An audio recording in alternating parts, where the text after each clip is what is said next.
Inter class की mathematics में 4th chapter पढ़ेंगे जिसका नाम है डिटरमिनेंट यानी सारणी। जैसे कि हम लोगों ने पिछले चैप्टर में जो कि हमारा था मैट्रिसेस आव्यूह, उसमें हमने पढ़ा था कि आव्यूह किसे कहते हैं, किस तरीके से उसको रिप्रेजेंट करते हैं। उसी हिसाब से अब हम डिटरमिनेंट को पढ़ेंगे। जैसे हम लोगों ने पढ़ा था कि जो स्क्वायर मैट्रिक्स होती है, मैट्रिक्स को हम कैपिटल लेटर के अल्फाबेट से डिनोट करते हैं। मैट्रिक्स को जो भी एलिमेंट्स लिखते हैं वो इस तरीके से लिखते हैं, सपोज 2 1 -1 0 3 2 -1 4 6। ये हमारी मैट्रिक्स है। इसका ऑर्डर हम लोगों ने सीखा था कि जो ऑर्डर है वो यहाँ सफिक्स में लिख देते हैं रो क्रॉस कॉलम। तो यहाँ पे कितनी रो है, जो हमारी ये हॉरिजॉन्टल लाइंस होती हैं ये कहलाती है रो, और ये जो वर्टिकल लाइंस होती हैं ये हमारे कहलाते हैं कॉलम। तो यहाँ पे 3 रोज हैं और 3 कॉलम्स हैं, तो ये हमारी क्या कहलाती है, स्क्वायर मैट्रिक्स। स्क्वायर मैट्रिक्स उसे कहते हैं जिसमें रो और कॉलम की संख्या इक्वल होती है।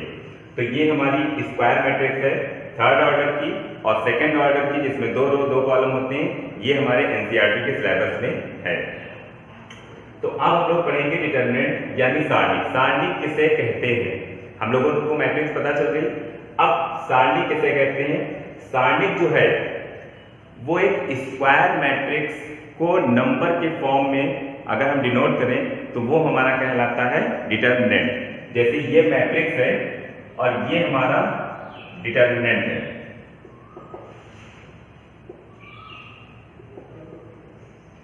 ये सबसे पहली बात, जो हमारी स्क्वायर मैट्रिक्स होगी, ये ध्यान रहे, स्क्वायर मैट्रिक्स को ही एक नंबर से अगर हम कनेक्ट करते हैं तो वो हमारा कहलाता है डिटरमिनेंट। इस साल बोर्ड परीक्षा में ये क्वेश्चन एग्जाम्पल में ऑप्शनल में पूछा गया था।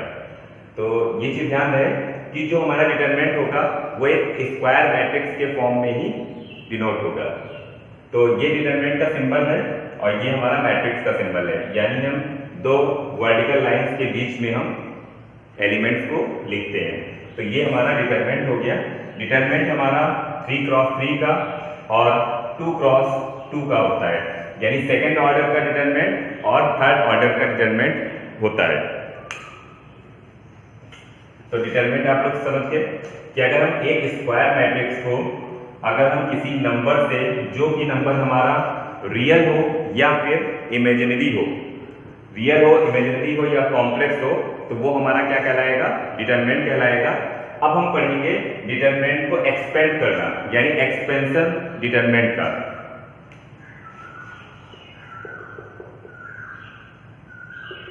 एक्सपेंशन ऑफ डिटरमिनेंट यानी सारणी का विस्तार,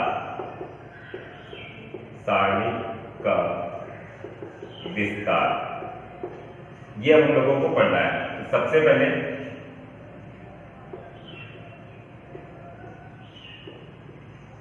सेकेंड ऑर्डर का, यानी अगर कोई हमारा डिटरमिनेंट जो है वो सेकेंड ऑर्डर का है तो हम उसका विस्तार किस तरीके से करते हैं।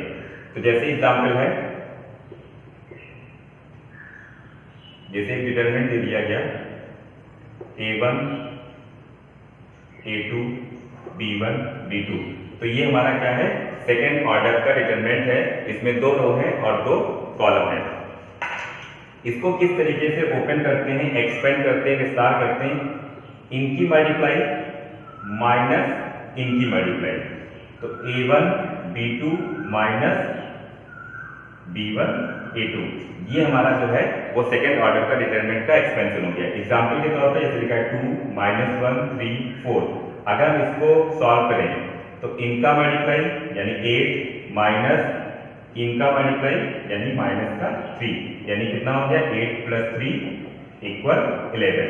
ठीक, तो ये हमारा जो है वो सेकेंड ऑर्डर का डिटरमिनेंट एक्सपेंशन करने का रूल हो गया। सेकेंड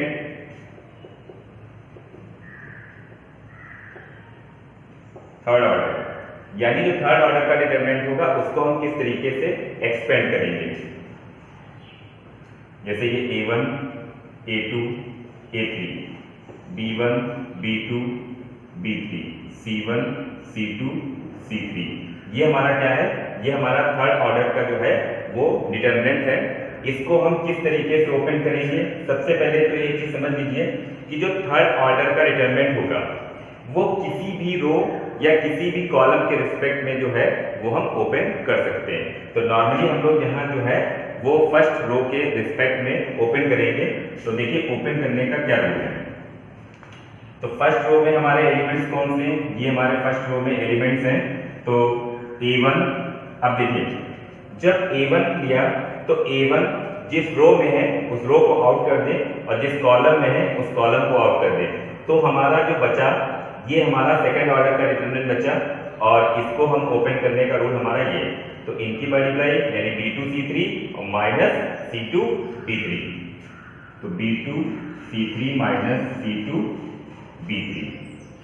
एक और इनके जो साइन होते हैं वो साइन ये रहते हैं plus minus plus minus plus minus plus minus और प्लस। ठीक, आप ये साइन याद कर लीजिए और बाकी सभी अल्टरनेट हम चाहे जिधर से पढ़ें, चाहे इस डायरेक्शन से पढ़ें चाहे इस डायरेक्शन से पढ़ें, जिधर भी डायरेक्शन से पढ़ेंगे हमारे साइन जो है वो वही आएंगे। तो ये साइन ध्यान रखें। तो ये प्लस होता है इसलिए प्लस का लिखा, ये वाला क्या होता है माइनस का, तो इसको हम माइनस में लिखेंगे माइनस A2। अब देखिए A2 फर्स्ट रो में है आउट कर दी और सेकंड कॉलम में आउट कर दिया, कितना बचा, ये सेकंड ऑर्डर का बचा, इनकी मल्टीप्लाई माइनस इनकी। तो B1 C3 माइनस, तो B1 C3 minus C1 B3 plus, ये इसका साइन क्या होता है प्लस का, यानी प्लस का A3। तो ये फर्स्ट रो में आउट किया और थर्ड कॉलम में है इसको हमने आउट किया, इनकी मल्टीप्लाई माइनस इनकी मल्टीप्लाई। तो B1 C2 minus C1 B2। तो ये जो है ये हमारा थर्ड ऑर्डर का जो डिटरमिनेंट है उसको ओपन करने का रूल हो गया। चलिए एग्जाम्पल लिख देखते हैं।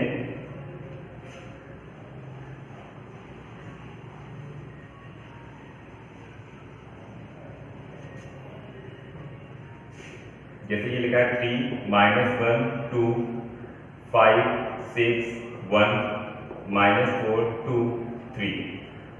चलिए जैसे ये लिखा है इसको हम फर्स्ट रो से ओपन करते हैं।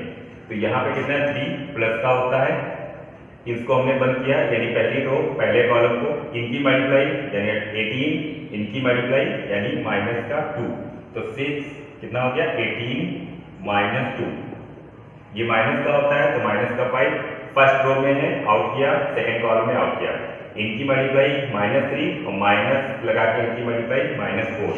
तो माइनस 3 माइनस 4 प्लस 4 इसको लिखा।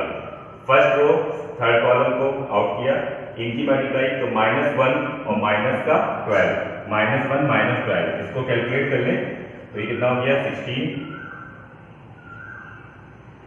और ये हो गया माइनस 7 यानी प्लस का 35। और ये अब हम इसको कैलकुलेट कर लेते हैं तो ये कितना हो गया 35 और ये हमारा हो गया माइनस का 4। तो ये आंसर आ गया 31, यानी ये जो डिटरमिनेंट था इसको ओपन करने पर कितना आया 31 आया। ठीक, तो ये एक्सपेंशन है हमारा कि किस तरह से हम सारणी का विस्तार कर सकते हैं। उसके बाद है कि अगर दो डिटरमिनेंट इक्वल है तो वैल्यू निकालना चाहिए। जैसे ये लिखा है x 1 3 2 इक्वल 4 2 1 8। समझ लीजिए जैसे ये लिखा है, हम लोगों ने पढ़ा था मैट्रिक्स में कि मैट्रिक्स में क्या होता है, मैट्रिक्स में अगर दो मैट्रिक्स इक्वल हैं तो उनके ऑर्डर सेम होने चाहिए और करेस्पॉन्डिंग एलिमेंट इक्वल होने चाहिए, तभी जो है वो हम फाइंड करते हैं। लेकिन यहाँ पर क्या है, यहाँ पे ऐसा नहीं है। अगर दो डिटरमिनेंट इक्वल है तो कोई जरूरी नहीं कि उनके ऑर्डर सेम हो और उसमें एक ही वेरिएबल होगा जिसकी वैल्यू निकाल सकते हैं। जैसे मैट्रिक्स में हम लोग कई वैल्यू निकाल सकते थे x की, y की, z की, लेकिन यहाँ पर एक ही वेरिएबल होगा। तो यहाँ पर x है, वैल्यू निकालने तो सिंपल सा है, जो लेफ्ट साइड में है इसको एक्सपेंड करो विस्तार करो, जो राइट साइड में है उसको विस्तार करो। तो विस्तार कर लेते हैं, इनकी मल्टीप्लाई माइनस इनकी मल्टीप्लाई, तो 2x माइनस 3 इक्वल इनकी मल्टीप्लाई और माइनस इनकी मल्टीप्लाई, तो ये हो गया 32 माइनस का 2, तो 2x इक्वल ये कितना हो गया 30 और प्लस का 3 यानी 33। तो x की वैल्यू आ गई 33/2। तो सारणिक का विस्तार किस तरह से करते हैं, और अगर दो सारणिक बराबर हैं तो कोई वेरिएबल की वैल्यू किस तरीके से निकालते हैं, ये हम लोगों ने सीखा। अब इसके बाद है properties of determinant. Properties of determinant यानी सारणी के गुणधर्म।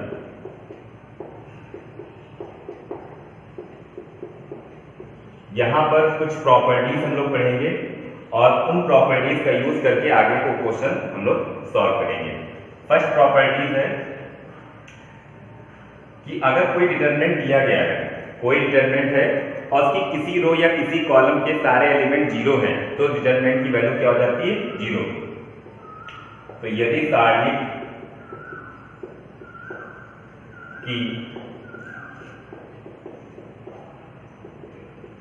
किसी रो या कॉलम के सभी अवयव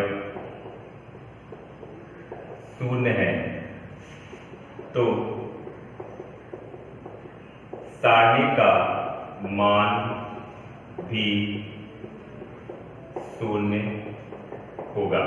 जैसे एग्जाम्पल है 2 1 3 0 0 0 2 3 4 -1 जैसे ये। तो यहां पे हम देख रहे हैं जो हमारी पहली रो है इसके सारे एलिमेंट्स क्या हैं, जीरो। यानी जो पहली रो है इसके सारे एलिमेंट जीरो हैं, इसलिए इसको बिना एक्सपेंशन करे, बिना विस्तार किए इसकी वैल्यू क्या हो जाएगी, जीरो। ये हमारी फर्स्ट प्रॉपर्टी है। सेकंड है यदि कोई दो रो या कोई दो कॉलम इक्वल है, यदि सारणी की कोई दो रो या कॉलम समान है, तो सारणी का मान शून्य होगा। तो ये भी है। जैसे एग्जाम्पल लेते हैं, यहां लिखते हैं 2 3 4 2 3 4 1 2 -1 जैसे ये। तो अब इसको हमें एक्सपेंड करने की जरूरत नहीं है, इसका विस्तार करने की जरूरत नहीं है, क्योंकि प्रॉपर्टी क्या है कि अगर कोई दो रो या कोई दो कॉलम इक्वल है तो भी डिटरमिनेंट की वैल्यू क्या होती है, जीरो। तो यहाँ पे देख रहे हैं कि R1 और R3, ये हमारी R1 है और ये हमारी R3 है, इक्वल है। इक्वल का मतलब ये है कि करस्पॉन्डिंग एलिमेंट इक्वल हो, यहाँ 2 यहाँ 2 यहाँ 3 यहाँ 3 यहाँ 4 यहाँ 4। तो R1 और R3 यानी पहली रो और तीसरी रो इक्वल है, इसलिए बिना ओपन किए डिटरमिनेंट की वैल्यू क्या हो गई, जीरो। तो ये हमारी दूसरी प्रॉपर्टी थी। थर्ड प्रॉपर्टी देखते हैं। तो थर्ड प्रॉपर्टी ये है कि अगर कोई सारणिक यानी अगर किसी सारणिक की रो को हम कॉलम में इंटरचेंज कर लें, थर्ड प्रॉपर्टी है यदि सारणी की रो को कॉलम में परस्पर बदला जाए तो सारणी का मान अपरिवर्तित रहता है। एग्जाम्पल के थ्रू समझते हैं। जैसे एग्जाम्पल दिया गया है 2 -1 3 4 2 0 -5 6 1 जैसे ये दिया गया है। तो अगर हम यहाँ पर रो को कॉलम से इंटरचेंज कर दें, ये साइन किसका होता है, इंटरचेंज करने का, यानी हम सभी रो को कॉलम में चेंज कर सकते हैं। तो देखिए पहली रो 2 4 -5 तो पहला कॉलम बना दिया इसको, दूसरी रो को दूसरा कॉलम और तीसरी रो को तीसरा कॉलम बना दिया। यानी हमें सारी रो को कॉलम में हमने इंटरचेंज कर लिया, तो इन दोनों की वैल्यू में कोई भी परिवर्तन नहीं होगा। जो इसको कैलकुलेट करने पर आंसर आएगा वही इसको कैलकुलेट करने पर आएगा। तो ये हमारी थर्ड प्रॉपर्टी है। फोर्थ समझे, यदि सारणी की कोई दो आसन्न रो या कॉलम को परस्पर बदला जाए तो सारणी का मान अपरिवर्तित रहता है, जबकि चिन्ह बदल जाता है। ठीक, इन दोनों में कंफ्यूज ना हो, समझें एग्जाम्पल। जैसे यही एग्जाम्पल है, अब देखिए इसमें क्या था, रो और कॉलम को आपस में इंटरचेंज कर रहे थे। ध्यान रहे, सारी रो को कॉलम में चेंज करना, ये नहीं कि पहली रो को पहले कॉलम में खाली करिए। जितनी भी रो है सभी को हमें कॉलम में इंटरचेंज करना है। यहाँ पर क्या है, सबसे बड़ी चीज यहाँ पर है ये आसन। आसन का मतलब है करेस्पॉन्डिंग, यानी सीरियल से, जैसे पहली रो दूसरी रो, तीसरी रो और दूसरी रो, पहली तीसरी सीरियल से नहीं हुई। ठीक, तो रो को रो में ही इंटरचेंज करना है, या फिर कॉलम को कॉलम में। कोई दो रो आपस में इंटरचेंज होंगी, वो कैसी होंगी, आसन्न, यानी पहली दूसरी हो सकती है, दूसरी और तीसरी हो सकती है। इसी तरह से कॉलम, तो जैसे यहां पर अगर हमने किया R1 और R2 को इंटरचेंज किया, तो R1 ये थी, ये R2 की जगह आ जाएगी और R2 R1 की जगह आ जाएगी।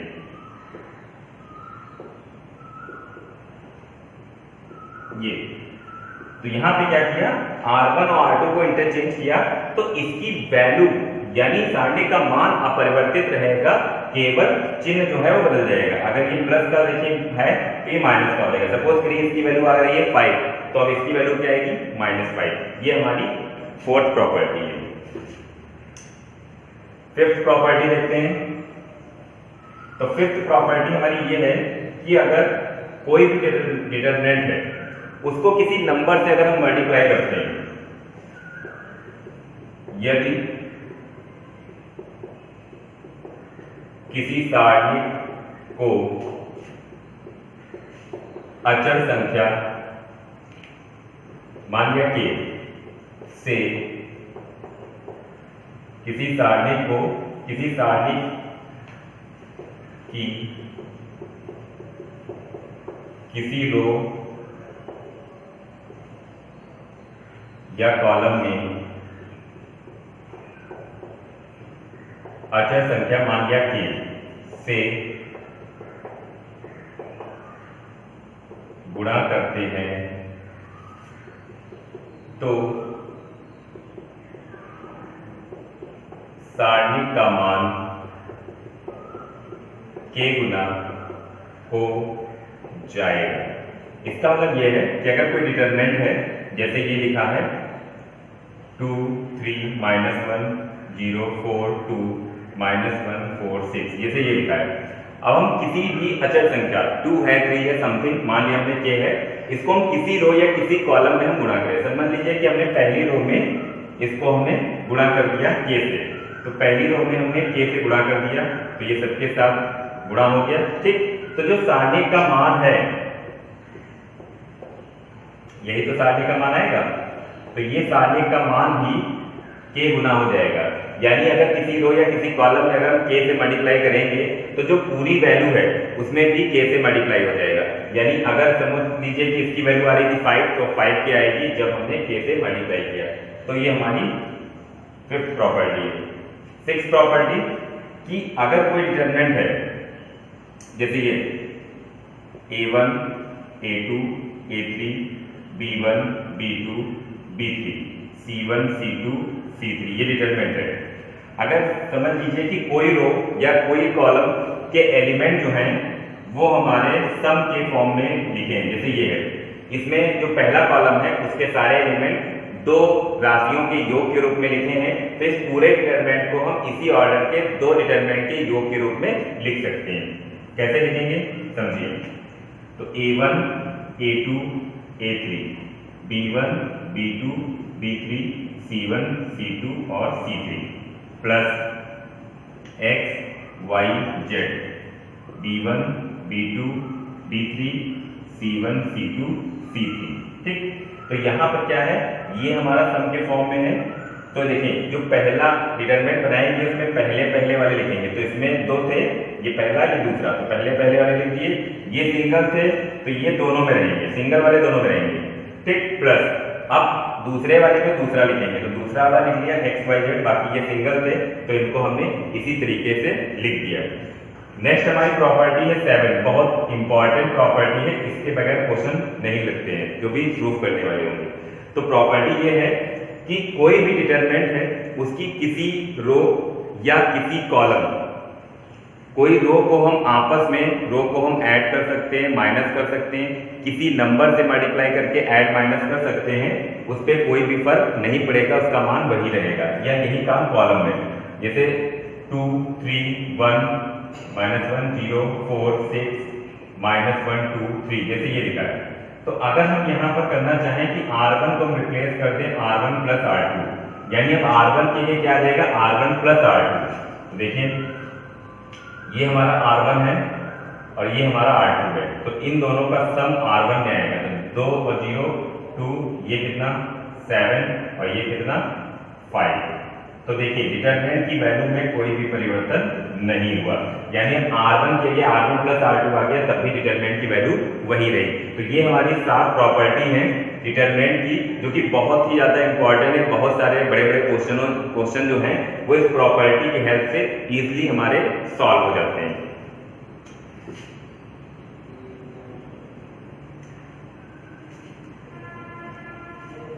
चलिए अब इसके बाद देखते हैं इसके एप्लीकेशन, यानी डिटरमिनेंट के एप्लीकेशन।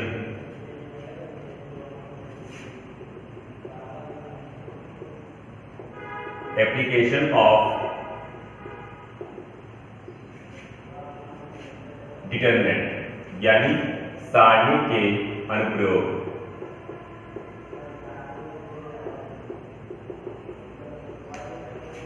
पहला है एरिया ऑफ ट्राइंगल,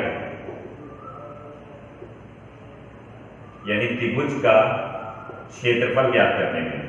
देखिए क्षेत्रफल का हम लोगों ने कई बार फॉर्मूले पढ़े हैं, अलग अलग फॉर्मूले होते हैं, ठीक। लेकिन यहां पर हम डिटरमिनेंट का यूज करके सॉल्व करेंगे। अगर कोई ट्रायंगल है और इसके वर्टेक्स है x1, y1, इसके हैं x2, y2 और x3, y3, तो आप लोगों ने 9th क्लास में पढ़ा है कि एरिया किस तरीके से निकालते हैं। लेकिन अब हम लोग यहाँ किस तरह से निकालेंगे, तो area of triangle half determinant x1 x2 x3 y1 y2 y3 और 1 1 1, और ये क्या हो जाएगा स्क्वायर यूनिट में आंसर आएगा, यानी वर्ग इकाई या वर्ग मात्रक हम लिख सकते हैं, ठीक। तो जो x के कोऑर्डिनेट है वो पहले कॉलम में, जो y के कोऑर्डिनेट है वो दूसरे कॉलम में, तीसरे कॉलम में 1 1 1 ही लिखना है और इसको सीधे हमें एक्सपेंड कर लेना है, विस्तार कर लेना है और आंसर हमें मिल जाएगा। और ये भी जानते हैं कि जो एरिया होता है वो हमेशा पॉजिटिव होता है, तो अगर निगेटिव आएगा तो निगेटिव साइन छोड़कर पॉजिटिव हम लिख लेंगे। सेकेंड है इक्वेशन ऑफ लाइन, यानी रेखा की समीकरण। अब रेखा की समीकरण भी आप लोगों ने कई तरीके से पढ़ी। अगर ये लाइन है जो कि 2 पॉइंट x1 y1 और x2 y2, इन 2 पॉइंट से लाइन पास हो रही है, तो उसकी इक्वेशन क्या होती है 10th क्लास में आप लोगों ने पढ़ा। लेकिन यहाँ पर क्या इक्वेशन होगी वो समझिए। यहाँ इक्वेशन हो जाएगी x1 y1 x2 y2 1 1 1 equal 0, ठीक। तो ये हमारी लाइन की इक्वेशन हो जाएगी। तो x y तो हमें लिखने हैं और यहाँ पर x1 x2, यहाँ y1 y2, यहाँ 1 1 लिखना है और सीधे एक्सपेंड कर देना है, x और y में हमारी रिलेशन मिल जाएगी, यानी इक्वेशन। थर्ड है हमारा